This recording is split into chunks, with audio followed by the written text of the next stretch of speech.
घुटनों में दर्द एक आम समस्या है। लगभग हर परिवार में कोई ना कोई इस समस्या से पीड़ित है। बढ़ती उम्र के साथ ये समस्या भी बढ़ने लगती है। गलत रहन सहन और खान पान की वजह से अब ये बीमारी जवान लोगों को भी सताने लगी है। 40 क्रॉस करते ही घुटनों में दर्द शुरू हो जाता है। चलने में, उठने बैठने में, सीढ़ियां चढ़ने उतरने में। अगर घुटनों में मामूली दर्द भी हो तो समझ जाइए आपके घुटने आपको चेतावनी दे रहे हैं। फिर आप घरेलू नुस्खे आजमाते हैं, बिना जाने समझे वो सब करने लगते हैं जो आपको टेम्पररी राहत तो देते हैं, पर समस्या धीरे धीरे गंभीर हो जाती है और बात नी रिप्लेसमेंट और जॉइंट रिप्लेसमेंट तक आ जाती है। नमस्कार, मैं हूं किशोर मालविया और आप देख रहे हैं हेल्थ केयर। आज के इस वीडियो से आपको पता चलेगा कि नी रिप्लेसमेंट और जॉइंट रिप्लेसमेंट की कोई आवश्यकता नहीं, अगर बिना उसके ही आप अपने घुटनों को तंदुरुस्त और फिट रख सकते हैं। ये बात हम नहीं, नी रिप्लेसमेंट और जॉइंट रिप्लेसमेंट के विशेषज्ञ ऑर्थोपेडिस्ट और ऑर्थोपेडिक सर्जन आपको बताएंगे। वही बताएंगे कि कैसे घुटनों के दर्द से छुटकारा मिल सकती है और सर्जरी एकमात्र और 100% स्थायी इलाज नहीं है। ज्यादातर मामलों में देखा गया है कि नी सर्जरी के कुछ समय बाद मरीज पुरानी स्थिति में पहुंच जाते हैं। क्या ये सच है? इससे पहले कि हम विशेषज्ञ से आपकी मुलाकात कराएं, आइए जान लेते हैं कि घुटनों में दर्द क्यों और किस तरह के लोगों को होता है। इसके लिए पहले संक्षेप में घुटनों की बनावट और उसके फंक्शंस को समझ लेते हैं। शरीर में हड्डियों के कई जॉइंट्स होते हैं, जिनमें सबसे महत्वपूर्ण है नी जॉइंट्स। ये सबसे महत्वपूर्ण इसलिए है क्योंकि घुटना शरीर का लगभग पूरा भार अपने ऊपर लेता है। घुटनों के जोड़ के बीच वाली जगह को कार्टिलेज कहते हैं, जो ऊपर और नीचे की हड्डियों को आपस में टकराने से रोकता है। कार्टिलेज शॉक ऑब्जर्वर की तरह काम करता है। उम्र के साथ घुटना इसलिए कमजोर होने लगता है क्योंकि जॉइंट कार्टिलेज घिसने लगता है। उसमें जो लुब्रिकेंट यानी जो चिकनाई होती है वो कम होने लगती है। इससे ऊपर और नीचे की हड्डियों में घर्षण का खतरा बढ़ जाता है। अर्थराइटिस, गाउट और इन्फेक्शन से भी घुटने प्रभावित होते हैं। अब सवाल ये उठता है कि हम क्या करें, किस तरह के काम ना करें और घुटनों को फिट रखने के लिए घर पर किस तरह के व्यायाम करें। कई ऐसे सवाल आपके मन में उठते होंगे, इसलिए हमने आज जाने माने हड्डी रोग विशेषज्ञ डॉक्टर करुण जैन को आमंत्रित किया है। ऑर्थोपेडिक सर्जन के साथ साथ जॉइंट रिप्लेसमेंट सर्जन भी हैं। पहले तो हमारे दर्शकों को ये बताएं कि आजकल कम उम्र में ही घुटनों का दर्द क्यों शुरू हो जाता है। ये आपने बड़ा ही अच्छा क्वेश्चन करा है। ऐसा माना जाता था कि पहले घुटनों का दर्द 60 साल से उम्र या उससे ज्यादा के पेशेंट्स को होता था, पर जो हम आजकल अपने पेशेंट्स में देख रहे हैं वो 40 साल या उससे छोटी उम्र में भी होना शुरू हो गया है। जैसा कि आपने भी जिक्र करा, इसका दो मुख्य कारण जो हैं वो एक तो हमारा खान पान व्यवहार है। हमारा खान पान बहुत ज्यादा वेस्टर्न वर्ल्ड से प्रेरित हो चुका है। सेकंड, हमारा जीवन शैली में बदलाव है। अब हमारी लाइफ में सेडेंटरी लाइफस्टाइल बहुत ज्यादा है, लग्जरी बहुत ज्यादा हो गई है। यदि मुझे सब्जी भी लेने जाना होता है तो मैं बाइक या स्कूटी या गाड़ी में जाता हूँ। पैदल जाके सब्जी लाने का भी अब ट्रेंड खत्म हो गया है। छोटी सी दूरी पे भी जाने के लिए हमें व्हीकल की जरूरत पड़ती है। तो इन टोटेलिटी जब ये सारी चीजें आपस में मिल जाती हैं तो अल्टीमेटली हमारी मांसपेशियों में कमजोरी आनी शुरू हो जाती है और हड्डियां कमजोर होने लग जाती हैं। Thirdly, India is considered to be the capital of diabetes. BP, sugar, thyroid हमारे घरों में बहुत रैम्पेंट है। ये भी वो बीमारियां हैं जो हड्डियों में और जोड़ों में कमजोरी लाती हैं, जिसकी वजह से ऑस्टियोआर्थराइटिस नी जो पहले 60 से ऊपर में होता था अब छोटी एज में हो रहा है। आपको मान के आश्चर्य होगा कि ऐसा माना गया है दुनिया में कि सन 2030 आते आते हर तीसरा व्यक्ति नी रिप्लेसमेंट के साथ होगा, क्योंकि उसके जोड़ उसका जवाब दे चुके होंगे। डॉक्टर साहब, एक बात और बताइए कि हमने देखा है कि जो जिम जाते हैं रेगुलर, जो जवान लड़के हैं लड़कियां हैं, जिम जाते हैं, एक्सरसाइज करते हैं, उनको ये प्रॉब्लम क्यों हो रही है? नहीं, देखिए, ये थोड़ी सी धारणा ही गलत है। जिम जाना भी तो वेस्टर्न वर्ल्ड से इन्फ्लुएंस हो रहा है ना। जिम जाना तो ठीक है, बट प्रॉब्लम ये है कि हम उसमें जो है बिल्कुल सही डायरेक्शन वाली एक्सरसाइज जो नी के स्ट्रेंथ के लिए होती है वो नहीं कर पा रहे हैं।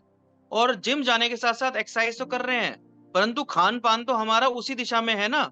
सब्जियां, फल, दालें, रोटी, चपाती वो तो वही खा रहे हैं ना जो जनरली अवेलेबल है। And everything is polluted.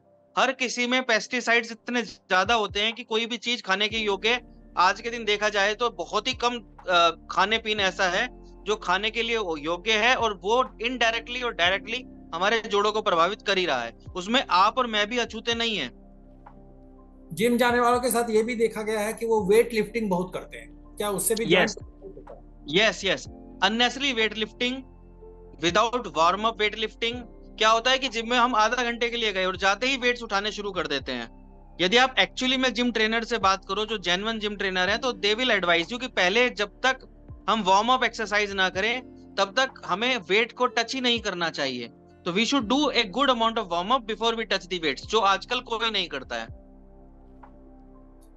घरेलू उपाय बताएं डॉक्टर साहब। मैं आपको सिर्फ प्रिवेंटिव मेजर्स की बात कर रहा हूं, जिनको कोई प्रॉब्लम नहीं है उनको घर में क्या करते रहना चाहिए जिससे कि आगे चलकर ये प्रॉब्लम उम्र बढ़ने के साथ ना हो। जो इसके होने के कारण है वही इसके बचने के भी कारण है। तो घरेलू उपाय भी दो हैं। पहला, खान पान। कुछ ऐसी चीजें हैं जो हमारे घरों में बड़ी अच्छी सी तरह अवेलेबल हैं, चाहे वो शाकाहारी हो या मांसाहारी हो। हरे पत्तों की सब्जियां, अंकुरित चीजें, बादाम, अखरोट, मखाने, दालें, सोयाबीन, ये ऐसी चीजें हैं जो हमारे घरों में अच्छी तरह अवेलेबल हैं। हमें इसका सेवन दिन में एक बार अवश्य करना चाहिए। और दूसरा है एक्सरसाइज। हमें एटलीस्ट 1 घंटा अपने शरीर को जरूर देना चाहिए, जिससे कि हमारे शरीर की मांसपेशियों में ताकत बनी रहे। उस 1 घंटे को हमें 2 भागों में बांटना चाहिए। आधा घंटा पैदल चलना, पैदल चलना जैसे महात्मा गांधी चलते थे, तेज पैदल चलना, ब्रिस्क वॉक जिसे हम बोलते हैं। और अगले आधा घंटे रेजिस्टेंस एक्सरसाइज, जो हम अपनी बॉडी के वेट से ही कर सकते हैं, जैसे कि पुशअप हो गए, उठक बैठक हो गई जिसे हम दंड लगाना बोलते हैं, नी स्ट्रेंथनिंग एक्सरसाइज हो गई। ये वे चीजें हैं जो हम अपने घर में कर सकते हैं। एंड देयर इज नो बार कि कोई ये कहे कि मेरे पास पार्क नहीं है, सुविधा नहीं है। हर कोई अपने घर में ये एक्सरसाइज कर सकता है। किस तरह के एक्सरसाइज नहीं करना चाहिए? यदि हमारे घुटनों में आर्थराइटिस है तो 90 डिग्री से ज्यादा मोड़ने वाला काम नहीं करना चाहिए। चाहे वो उखड़ू बैठना हो या जो नमाज वाली पोस्चर है 90 डिग्री से ज्यादा मोड़ने वाली, वो ये अवॉइड करना चाहिए। और यदि हमें आर्थराइटिस नहीं है और कोई भी बीमारी नहीं है तो हम सब एक्सरसाइज कर सकते हैं, बट सब एक्सरसाइज हमें ग्रेजुअली शुरू करनी चाहिए। ये नहीं कि मैंने आज एक्सरसाइज शुरू करी और आज ही मैं एडवांस लेवल की एक्सरसाइज शुरू करूं। जैसे बच्चा पहले नर्सरी में होता है, केजी में आता है, तब 12th में जाता है, इसी तरह एक्सरसाइज के भी लेवल हैं। तो we should not challenge ourselves कि हमने आज एक्सरसाइज करने का प्लान करा और आज से ही हम हैवी एक्सरसाइज शुरू करते हैं। We should start in a gradual way. Doctor साहब, आपने बहुत अच्छे से बताया कि हमें क्या क्या घर में खाना पीना चाहिए, क्या नहीं।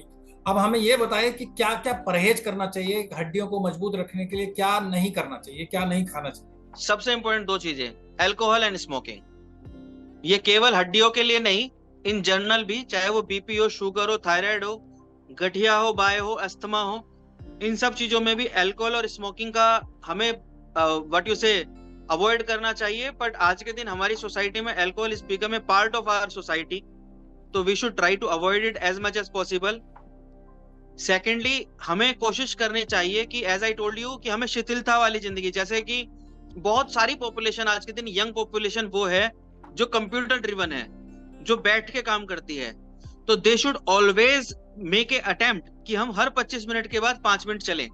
That's called 25-5 phenomena. Her 25 minute बैठो, 5 मिनट चलिए, 25 मिनट बैठिए, 5 मिनट चलिए, जिससे कि हमारी स्पाइन, हमारे घुटने, हमारे कूल्हे सभी अच्छी तरह चलते रहें और हम बीपी शुगर से भी बचे रहें। डॉक्टर साहब, ये किसी को अगर ऑस्टियोआर्थराइटिस है तो आगे स्थिति खराब होने में या जॉइंट का प्रॉब्लम होने में, मेजर प्रॉब्लम होने में की कितनी संभावना है? Osteoarthritis is a degenerative disease. उम्र के साथ जोड़ों का घिसना, जैसे कि बालों का कम होना और सफेद होना, उसी तरह ओस्टियोआर्थराइटिस है। तो हम इस जो चलती हुई ट्रेन है ओस्टियोआर्थराइटिस की, इसे हम स्लो डाउन तो कर सकते हैं, पर आज तक साइंस ने कोई ऐसा पद्धति इजाद नहीं करी है कि इस ट्रेन को रोका जा सके। एज वी से, एजिंग इज इनएविटेबल, बुढ़ापा तो आना ही है। तो ओस्टियोआर्थराइटिस तो आगे बढ़ेगी ही बढ़ेगी, उसे रोका नहीं जा सकता। हम उसे डिले कर सकते हैं, स्लो कर सकते हैं। ये हो सकता है कि हम इतनी अपने पैरों का ध्यान दें, घुटनों का ध्यान दें, कि नी रिप्लेसमेंट की आवश्यकता ना पड़े, परंतु हम ऑस्टियोआर्थराइटिस को रोक नहीं सकते। आपने नी रिप्लेसमेंट की बात की, तो नी रिप्लेसमेंट जो है वो किस हद पर जाने के बाद करना चाहिए, कहां तक हम बर्दाश्त कर सकते हैं और उसके बाद नहीं आप समझते हैं कि नहीं अब जरूरी हो गया? देखिए, नी रिप्लेसमेंट के दो चीजें होती हैं जो हम डिसाइड करते हैं जब पेशेंट के एक्सरे करते हैं। एक तो ऑस्टियोआर्थराइटिस ग्रेड 4 या उससे ऊपर चली गई है, जिसे हम बोलते हैं जोड़ का पूरी तरह घिस जाना, ऊपर वाली हड्डी और नीचे वाली हड्डी आपस में रगड़ खाने लग जाए। दूसरा इंडिकेशन होता है जब पैर घूमने चले जाएं। कभी आपने देखा होगा, कभी कभी पैर ऐसे घूम जाते हैं या ऐसे घूम जाते हैं, तो वो मैकेनिकल एक्सिस खराब हो जाता है। तो यदि हमारा एक्सिस खराब हो गया जिसमें हड्डी घूम गई, मेडिकली हम इसे वेरस या वेल्गस बोलते हैं। तो या तो हड्डी घूम जाए हमारी पूरी, पैर घूम जाए, या हड्डी से हड्डी टकराने लग जाए। ये दो स्थिति ऐसी बनती है जिसमें नी रिप्लेसमेंट की आवश्यकता पड़ती है। नी रिप्लेसमेंट का सक्सेस रेट क्या है डॉक्टर साहब? 99% plus. It is far better than bypass surgery or any of the surgeries like neurosurgeries, any surgeries.